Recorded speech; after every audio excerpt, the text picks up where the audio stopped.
सभी का मैं तहे दिल से अभिनंदन करता हूं, वेलकम करता हूं। मैं बात करूंगा जिस तरह से जम्मू कश्मीर में जो जब से 370 हटा है तभी से जम्मू कश्मीर का जो हालात आपके सामने हैं। क्योंकि मैं बात करूंगा, हमारे माननीय एलजी साहब हमेशा कहते हैं कि मैं जम्मू कश्मीर को करप्शन फ्री कर रहा हूं। कहां पे फ्री कर रहे हैं वो वही जानते हैं, लेकिन जिस तरह से जम्मू कश्मीर का बेड़ा गर्क हुआ सभी के सामने है। क्योंकि सबसे पिछले साल उन्होंने जो स्टैचू में आता था यूजीसी जो कहती है 65 साल तक जो है कोई भी फॉर्म भर सकता है बीसी के लिए। कितनी विडंबना की बात है, जम्मू विश्वविद्यालय का वाइस चांसलर जो 65 साल और 315 दिन ऊपर हो चुके थे उसको फिर से 3 साल का टेन्यूर देना।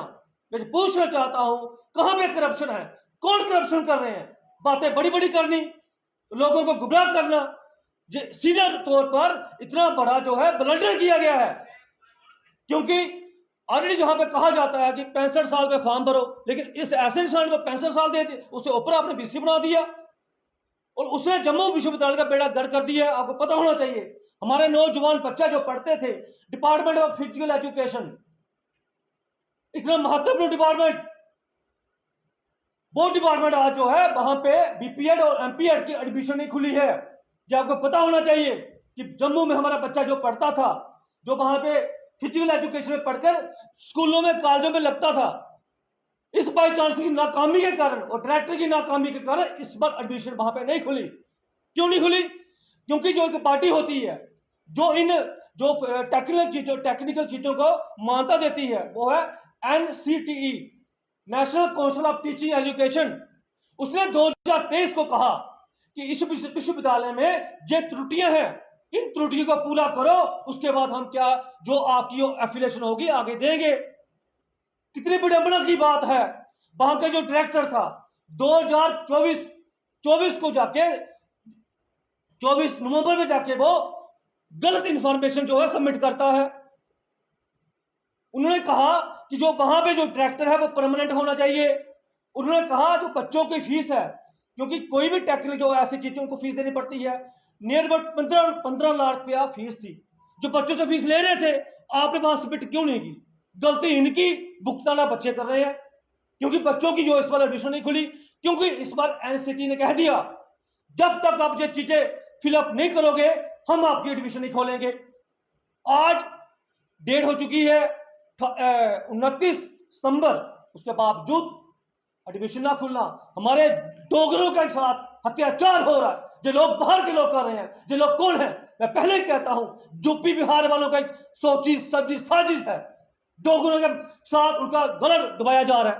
आज हमारे बच्चे जो है बाहर जा रहे हैं, पंजाब जा रहे हैं, दिल्ली जा रहे हैं, वहां पे भी कहां हमको एडमिशन मिल रही है। इतना अफसोस हो रहा है, लेकिन बोलता कोई नहीं। जम्मू के ठेकेदार जो हैं, जिनको जम्मू के लोगों ने जिताया, वो भी चुप्पी बैठे हुए हैं। हमें नहीं पता उनका इस बीसी के साथ क्या तालमेल है, लेकिन इस बीसी ने जब से जहां बैठा हुआ है बाहर के लोगों की नियुक्तियां हो रही हैं, वो तो मैं पहले कह रहा हूं। उसके बावजूद जो एडमिशन हो रही हैं वो भी आस्ता आस्ता बंद हो रही है।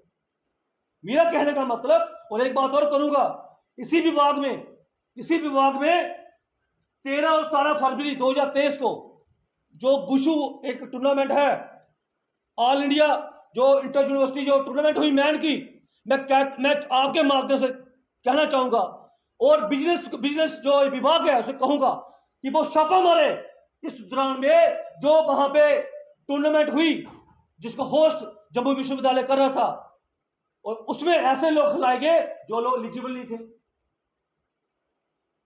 जम्मू विश्वविद्यालय जो कॉलेजों के विद्यार्थी खेलना चाहिए उसमें ऐसे लोग थे, ओवरेज खेल रहे थे। एक पुलिस वाला भी, जो एक पुलिस वाला वो प्लेयर बन के खेल रहा था। मैं यही कहूंगा इसकी जांच होनी चाहिए कि जो 2 साल पहले वहां पे जो टूर्नामेंट हुई थी जम्मू विश्वविद्यालय की, वो भी जांच होनी चाहिए कि जम्मू यूनिवर्सिटी में चल क्या रहा है। मैं यही कहूंगा इन चीजों को जनता के सामने लाना पड़ेगा। क्यों हम लोग मस्त बैठे हुए हैं, आगे सोचना पड़ेगा ये हो क्या रहा है जम्मू विश्वविद्यालय में।